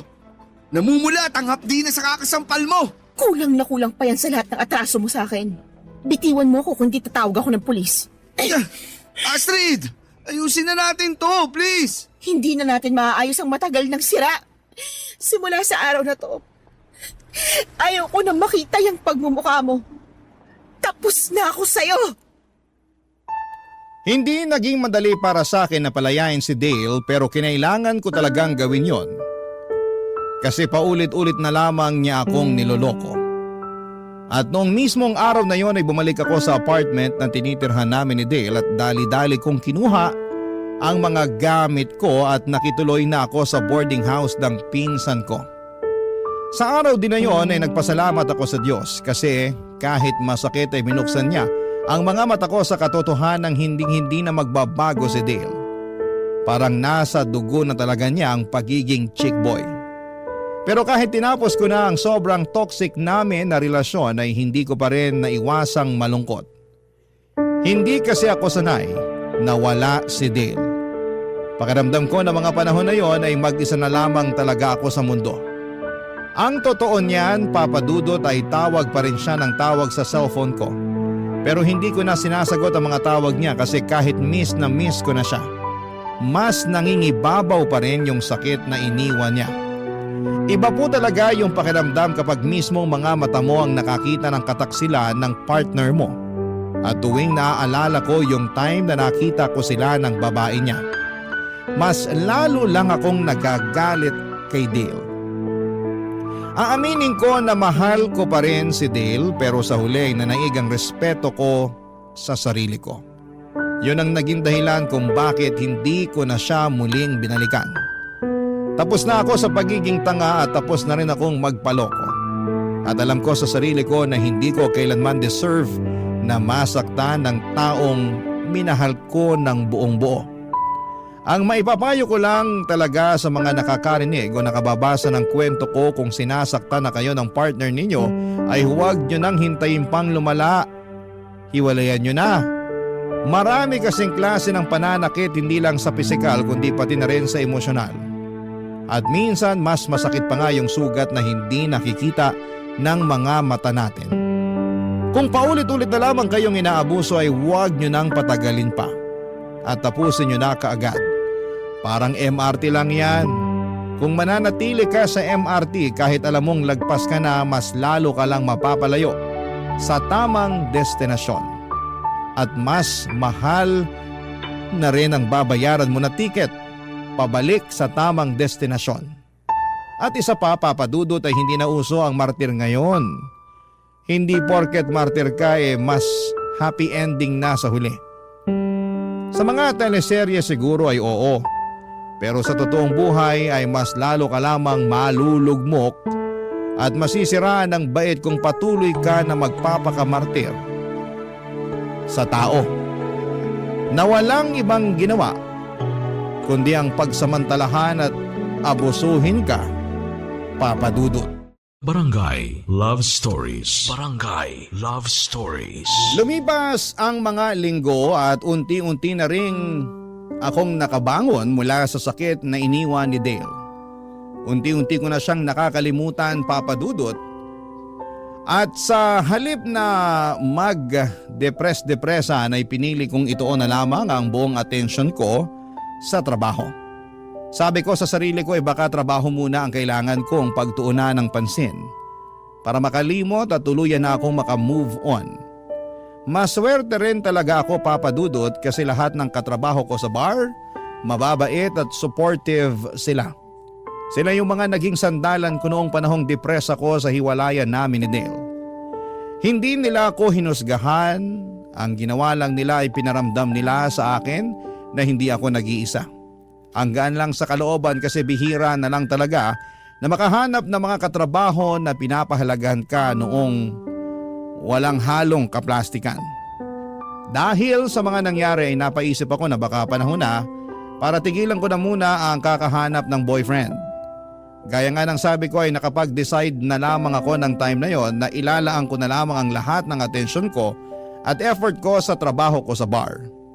Pero ang buhay nga naman ay punong-puno ng mga sorpresa. May mga bagay talaga na dumarating sa panahon na hindi mo inaasahan. Yung akala mong okay ka na, tapos bigla ka na lamang guguluhin ang tadhana. Isang gabi habang naka-duty ako sa bar ay may dumating na customer na literal na napalingon kaming lahat. Ang gwapo niya, Papa Dudut, para siyang artista. Maputi, maayos manamit at ang kinis ng kanyang mukha. Tapos ay naka-formal attire pa siya. Kaya lalo siyang nag-stand out sa crowd. Nung una ko talagang naisip noon ay naku, ang gwapo niyan. Sigurado ako na may jowa na siya. Pero nagkamali ako, Papa Dudut, kasi noong kinausap niya ako habang nagsiserve ako ng drinks ay doon nagsimulang magbago ang ihip ng hangin at mas lalo ko pa siyang nakilala ng mga panahong yon, Papa Dudut.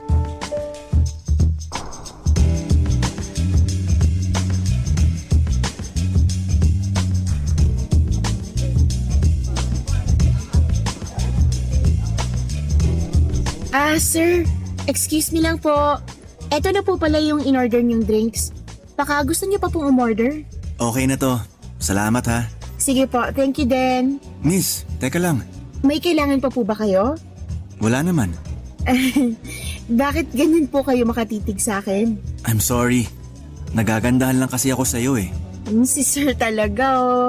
Thank you. Ako nga pala si Justin. Astrid. Nice to meet you, Astrid. Matagal ka nang nagtatrabaho dito? Opo, lagpas 1 taon na rin. Ang totoo niyan, nagtataka nga ako eh. Kung bakit nagtatrabaho ka pa. Ha? Bakit naman po? Kasi sa ganda mong yan, deserve mong pagsilbihan ka ng isang tao na mamahalin ka habang buhay. Hindi naman po ako na-inform na bolero pala kayo. Uy, hindi kita binobola ah. Hindi kaya ako marunong magsinungaling. Si Sir talaga. Ay, hala, pasensya na po talaga kayo ha, pero break ko na kasi bawal po kasi kami dito sa loob ng bar kapag naka-break kami. Ganun ba? Sige, mag-break ka na muna. Nang sa ganun hindi ka mapagod at makapagpahinga ka naman. Thank you po talaga. Enjoy your drinks po. Mauna na muna ako.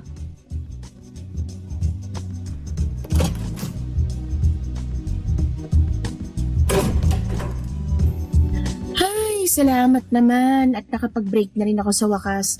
Sakit na ng tuhod ko. Pero in fairness kay Sir ha, kinilig ako doon. Hindi nakakasawa tingnan yung mukha niya. Grabe, ang pogi. Ay, ano ba naman yan? Panira ka ng moment. Dale, utang na loob. Tigilan mo na nga ako. Tapos na tayo, okay? Astrid, sorry na talaga. Sising-sisi na talaga ako sa mga ginawa ko sa'yo noon. Patawarin mo na ako, please. Wow! Ikaw? Humihingi ng tawad? Bago yan ah. Talagang nagbago na ako. At hindi ako magsasawa na patunayan sa'yo yun. Kung dati mo pa sa akin pinatunayan yan, di sana hindi na tayo humantong pa sa hiwalayan. Maawa ka naman sa akin oh. Ilang linggo na akong hindi nakakatulog at nakakakain ng maayos. Dahil sobra ako nasaktan nung hiniwalayan mo ko. At ngayon kasalanan ko pa kung bakit hindi ka nakakatulog at nakakakain ng maayos? Pambihira, kasalanan ko na naman. Hindi sa ganun yun. Ang sinasabi ko lang naman, hindi ko kayang mabuhay nang wala ka. Kalokohan! Oo na, aaminin ko na sa'yo na pinagtaksilan talaga kita noon. At para patunayan sa'yo na hindi na ako yung dating Dale, hiniwalayan ko na yung mga yun. Nagpapatawa ka ba? Kung kailan ka na single ulit, saka mo naman hiniwalayan yung babae mo. Ibang klase ka rin ano? Ano pa ba ang kailangan kong gawin para patunayan sa'yo na ikaw talaga yung mahal ko? Wala kang kailangan gawin. Pero ako meron. Meron akong kailangan gawin at dapat matagal ko nang ginawa to. Ha? Simula ngayon, maghanap ka na ng ibang kukulitin mo kasi ibablock ko na tong number mo. Goodbye! Kaasar! Ay hala, tapos na nga paling break ko. Makabalik na nga sa loob.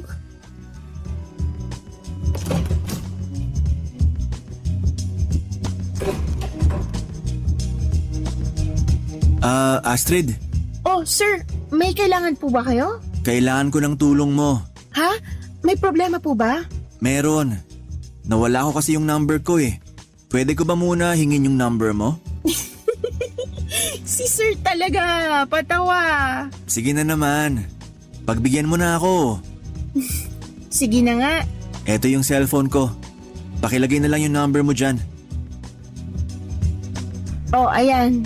Ayos. Thank you ah. Pwede ba kitang tawagan mamaya pagkatapos ng shift mo? Kayo po bahala.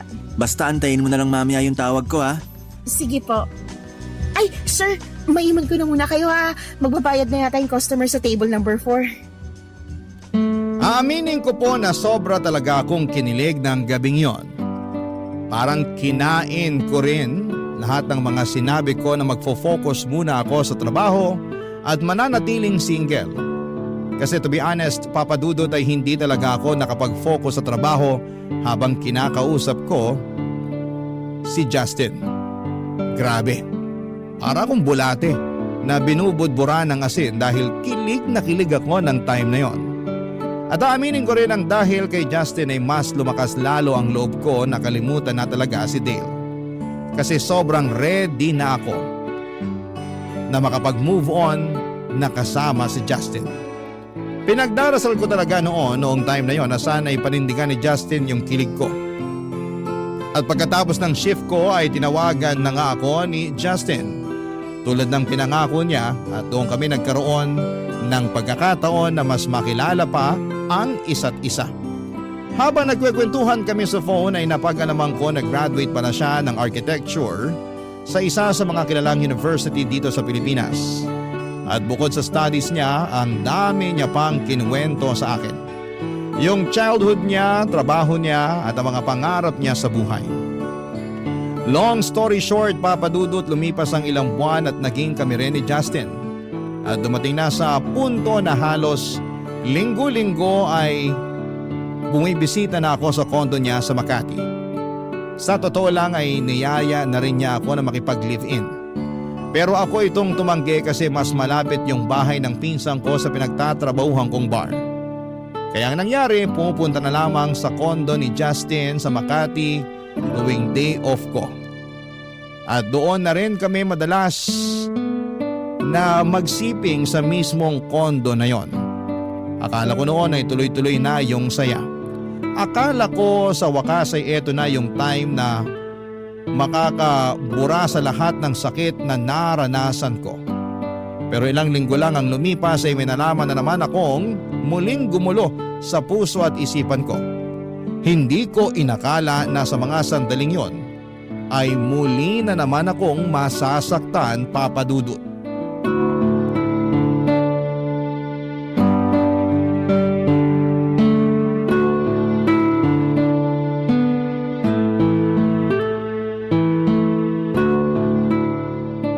Mahal, sobra ako nag-enjoy dun sa ginawa natin kanina.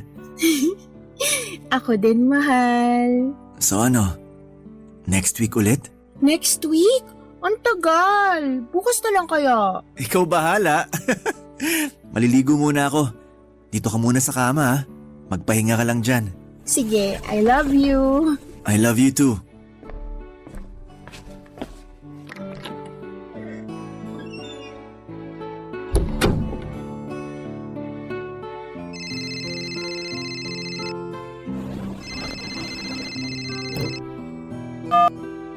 Hello? Sino to?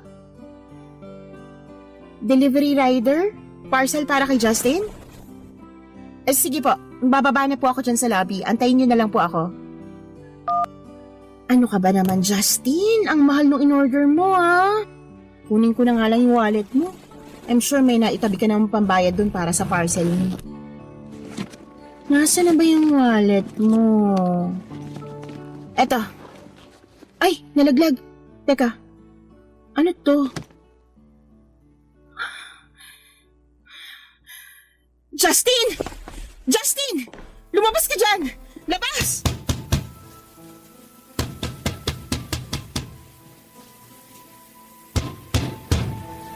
Mahal, tinawag mo ba ako? I'm sorry, hindi kita marinig na maayos. Ang lakas kasi ng shower eh. Lumabas ka dyan ngayon din! Sandali lang.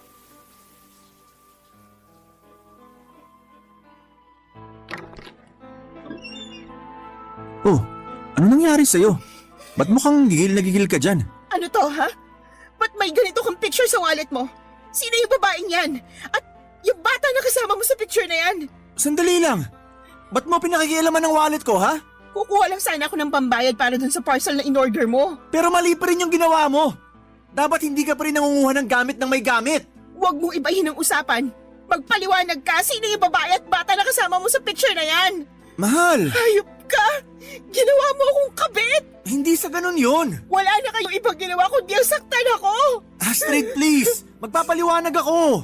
Kayong mga lalaki, ano akala niyo sa aming mga babae tuwing niloloko niyo kami, ha? Iiyak lang tapos kinaumagahan makaka-move on na kaagad? Sana nga ganun na lang kadali ang lahat, no? Pero hindi eh. Kasi yung sakit at hapdi na iniiwan niyo sa amin tuwing pinaglalaruan niyo kami, nanunuot hanggang buto.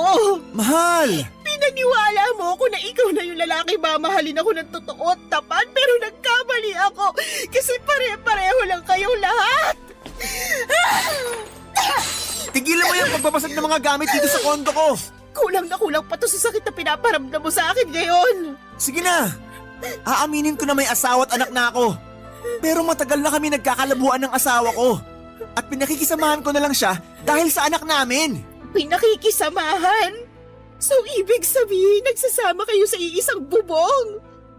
Tinago mo ko sa kondo na to para hindi malaman ng asawa mong may kabit ka, ganun ba yun? Ang kapal din naman pala talaga ng mukha mo. Binigay kong katawan at buong pagkatao ko sa'yo, tapos ganito lang ang igaganti mo sa akin? Ba't ka ba nagkakaganyan? Ginusto mo rin naman ang nangyari sa atin, di ba? Oo! Ginusto ko nangyari sa atin pero nasuka lang ako nung nalaman ko na may asawa ka na palang hayop ka. Kung galit ka sa akin, ako ang sampalin mo. Huwag mong pagdiskitahan ng mga gamit ko dito. Astrid, aayusin ko to. Hihiwalayin ko ng asawa ko kasi ikaw talaga ang mahal ko. Alam mo kung ano yung hindi ko maiintindihan? Kung bakit kami mga babaeng napapahiya tuwing may ginagawa kayong kalokohan. Kaming mga babaeng hinuhusgahan ng mga tao at sinasabihan na malandi. Habang kayong mga lalaki, agad-agad kayo nakakapag-move on sa mga buhay nyo na parang wala kayong ginawang mali sa amin. Sandali lang. Ano yung ginagawa mo, ha? Kukunin ko na lahat ng mga gamit ko dito at hindi mo na ako makikita pagkatapos ng araw na to. Ang pagkakamali ko lang naman dito, hindi ko kaagad nasabi sa'yo na kasal pa rin ako. Pero maniwala ka. Nagbabalak na rin ako makipaghiwalay sa asawa ko. Kaya hindi na ako nag-abala pa na sabihin pa sa'yo yun. Anong gusto mo marinig sa akin? Thank you? Kasi kahit may asawa ka na, ako pa rin ang pinipili mo.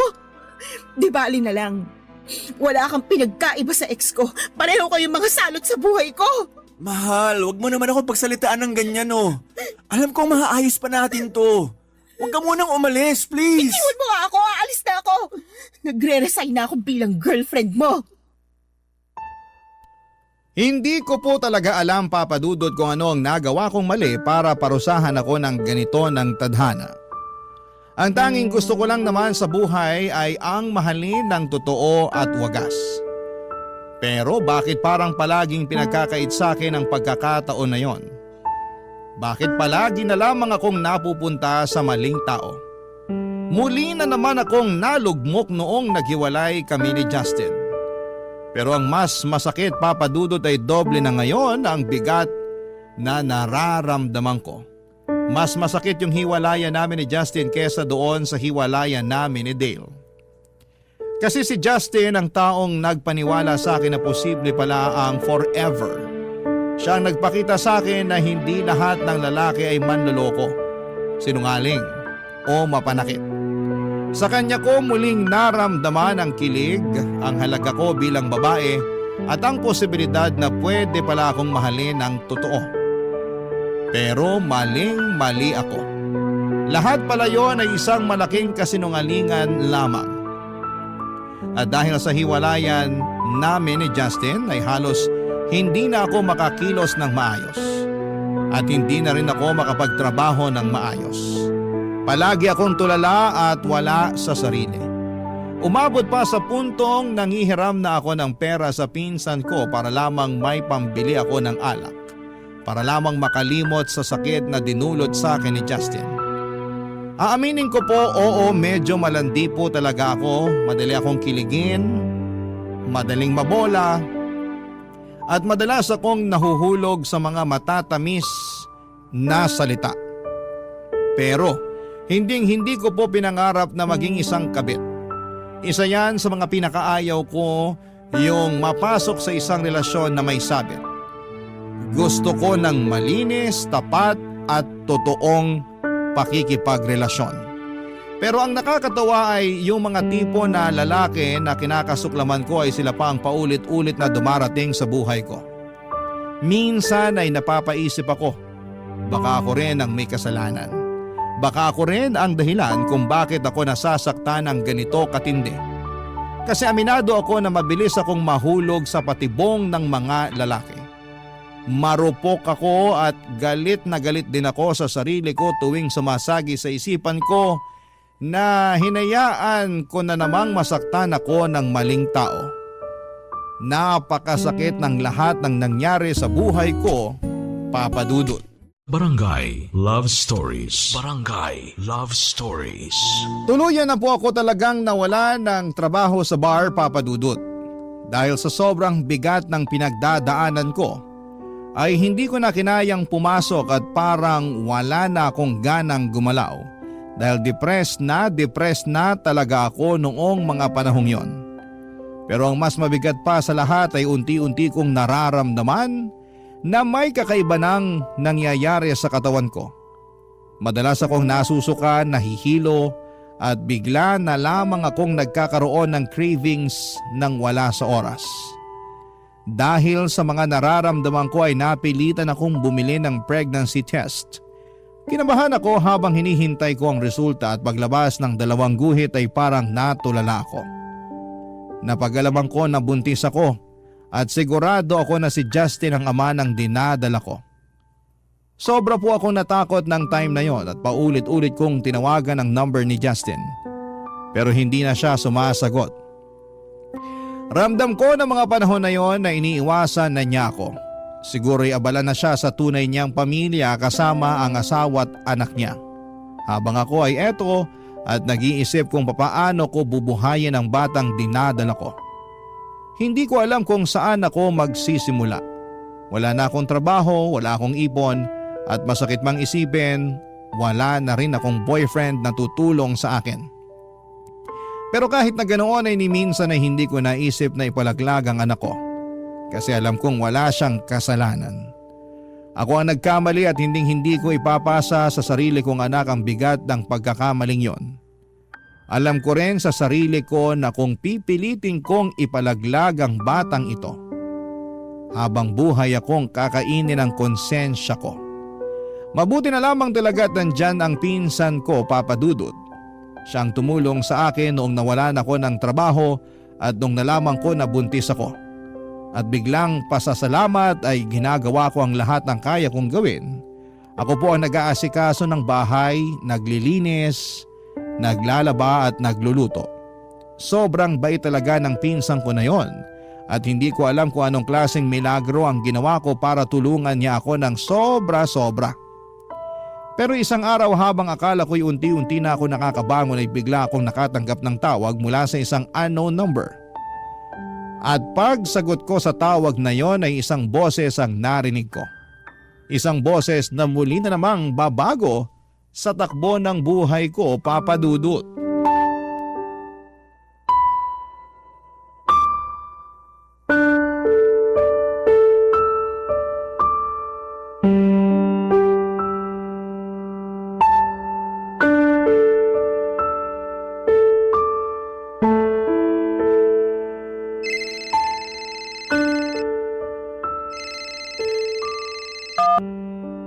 Hello? Astrid, Sino to? si Dale to. Ha? Bagong number to. Ngayon lang ako nagkaroon ng oras para bumili ng bagong SIM. Oh, ano namang kailangan mo? Miss na kita. Alam mo ba na walang araw ang lumipas na hindi kita iniisip? Nananahimik na ako, Dale. Huwag mo na akong guluhin, please lang. Hindi ako tumawag para manggulo. Tumawag ako kasi gusto kong patunayan sa'yo na hindi na ako yung dating Dale na nakilala mo. Maniwala ka sa akin. Nagbago na ako. Ang totoo niyan, hindi ko na nga alam kung mapagkakatiwalaan pa kita eh. Grabe yung sakit at trauma na dinulot mo sa akin. At pinagsisisihan ko na yun. Kaya nga ako lumalapit sa'yo ngayon kasi gusto kong makabawi sa lahat ng nagawa ko sa'yo noon. At mapapatunayan ko lang sa'yo na nagbago na ako kung bibigyan mo ako ng chance. I'm sorry, Dale, pero ang dami ko na rin kasing pinagdaanan nung naghiwalay tayo. Niloko ko ng boyfriend ko at hanggang ngayon galit na galit pa rin ako sa mga lalaki. Sandali lang. Pinalitan mo na ako kaagad nung naghiwalay tayo? Parang gano'n na nga. Di bale, tapos na yon. Andito na ulit ako para iparamdam sa'yo na hindi ka dapat sinasaktan. Kung bibigyan mo lang ako ng isa pang pagkakataon, pinapangako ko sa'yo na hindi ko nasasayangin to. Sa katunayan nga, dito pa rin ako nakatira sa apartment kung saan tayo nagli-live-in dati. Natatandaan mo pa ba na ikaw mismo ang pumili ng apartment na to? Kasi nagagandaan ka sa design ng pader. Oo. Kahit nung naghiwalay na tayo, hindi ako umalis sa apartment na to kasi gusto ko na palagi kitang naaalala. Gusto kong i-cherish yung mga magaganda nating memories. Pero Dale, tapos na yun. Pero hindi pa naman huli ang lahat, di ba? Pwede pa tayong bumuo ng mga bagong alaala. Basta papasukin mo lang ulit ako sa buhay mo. Paano ako makakasigurado na hindi mo na ako lolokohin? Ibibigay ko sa iyo ang password ng cellphone ko at lahat ng password ng social media accounts ko. Seryoso ko. Handa akong gawin ang lahat para mabawi kita. Ganun kita kamahal. Ang totoo nga niyan, miss na rin kita eh. Miss na miss ko na yung mga halik mo sa akin. At miss na miss ko na rin yung ikaw kaagad ang nakikita ko tuwing gumigising ako sa umaga. Ganun din ako. Miss na miss ko na yung pagbubunga nga mo sa akin. Ah, ganun ah. Gusto mo makatikim sa akin? I love you, baby. I love you too, baby ko. Wag mo na ulit gagawin yun, ha? Ha? Ang alin? Yung palitan ako. Aaminin ko, medyo nasaktan ako nung sinabi mo na nagkaroon ka ng boyfriend pagkatapos natin maghiwalay. Pero... Masisisi mo ba ako? Sobra kaya ako nasaktan nung naghiwalay tayo. Siyempre, kinailangan ko rin mag-move on kahit papaano. ikaw lang naman itong nakipaghiwalay sa akin eh. Ha? Ganun ba? Ewan, nakalimutan ko na. Ang baby ko talaga sobrang makalimutin. Pero okay lang yun. Kasi cute at maganda ka pa rin kahit nag-uulyanin ka na. Hoy, ang kapal ng mukha nito. Sa ating dalawa, ikaw kaya itong mas mukhang ulyanin. Oo na, pagbibigyan na kita. Ako na yung ulyanin at uugod-ugod. Nga pala, nasaan ka ngayon? Nandito ako sa bahay ng pinsan ko. Dito na rin ako nakatira ngayon. Ganun ba? Kumusta ka naman dyan? Eto, okay naman. Pero medyo maingay paminsan-minsan kasi may nagko-construction sa tapat ng bahay namin eh. Buti na lang talaga at mukhang naka-day off yung mga construction workers nila ngayon. Kawawa naman pala ang baby ko. Che? Pero hindi mo na kailangang problemahin yan. Kasi susunduin na kita mamaya, ha? Ano? Biglaan naman yata yan. Dito ka na ulit sa apartment tumira kasama ko. Narealize ko rin na sobrang lungkot pala nitong apartment kapag wala ka. Pero maayos na kasi yung kalagayan ko dito sa pinsan ko. Nasibak ako sa trabaho at yung pinsan ko ang pansamantalang tumutulong sa akin. Ano? Bakit ka naman nasibak sa trabaho? Sobra kasi akong na-depressed nung naghiwalay kami ni Justin. Hanggang sa umabot sa puntong napapabayaan ko na yung trabaho ko. Kaya ayun. So Justin pala ang pangalan niya. Hindi ko kakalimutan ang pangalan na yan. Ako mismo ang bubugbog sa lalaking yan kapag nakita ko siya. Huwag ka nang magselos. Tapos na kami. Ano ka ba? Wala na yun. Basta. Dito ka na ulit titira sa apartment kasama ko, okay? Send mo sa akin yung exact location mo. Susunduin na kita mamaya. Pero... Huwag ka na magmatigas. Huwag ka mag-alala. Ako na ulit ang mag-aalaga sa'yo, ha? I love you.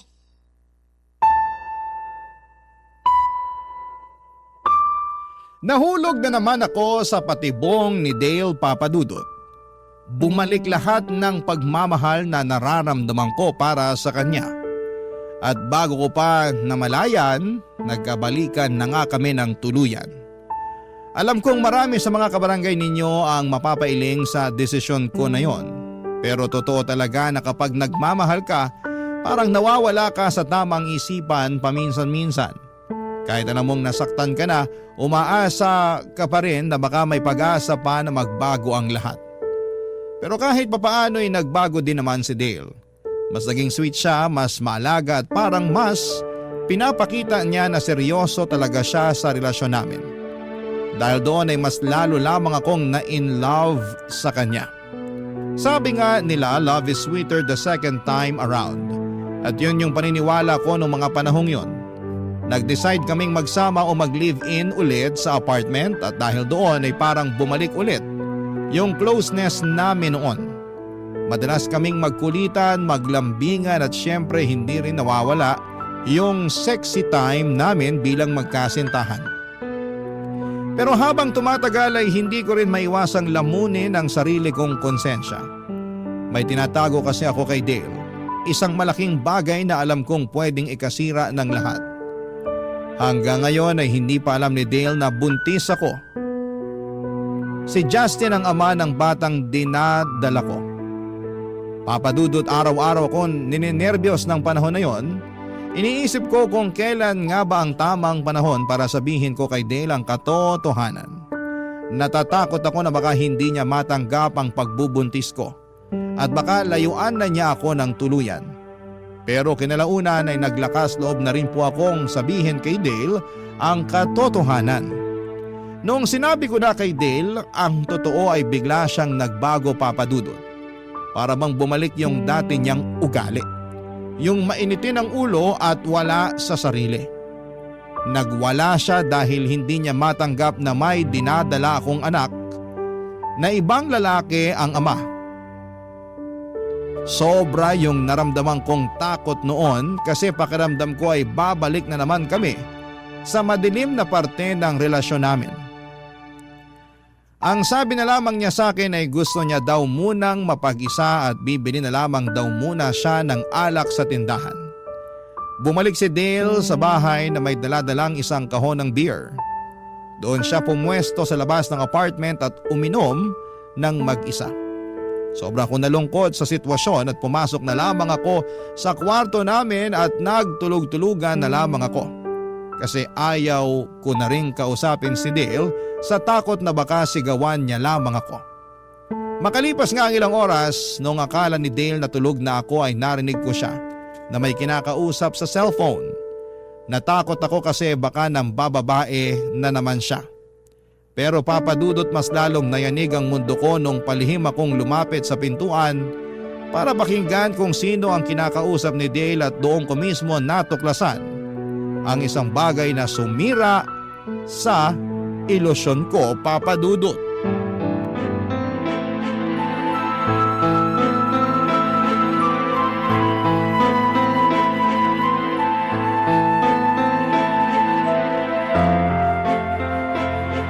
Oh, bakit?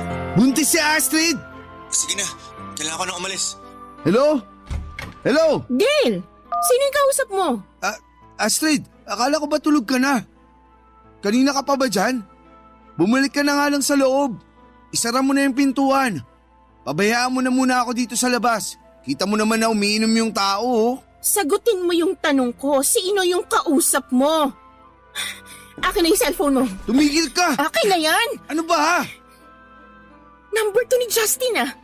Bakit mo siya kinakausap ha? Paano kayo nagkakilala? Anong ginagawa ng number ni Justin sa contacts mo? Ha? Sinong Justin? Yung ex mo? Paano naman ako magkakaroon ng number niya, di ba? Mag-isip-isip ka nga.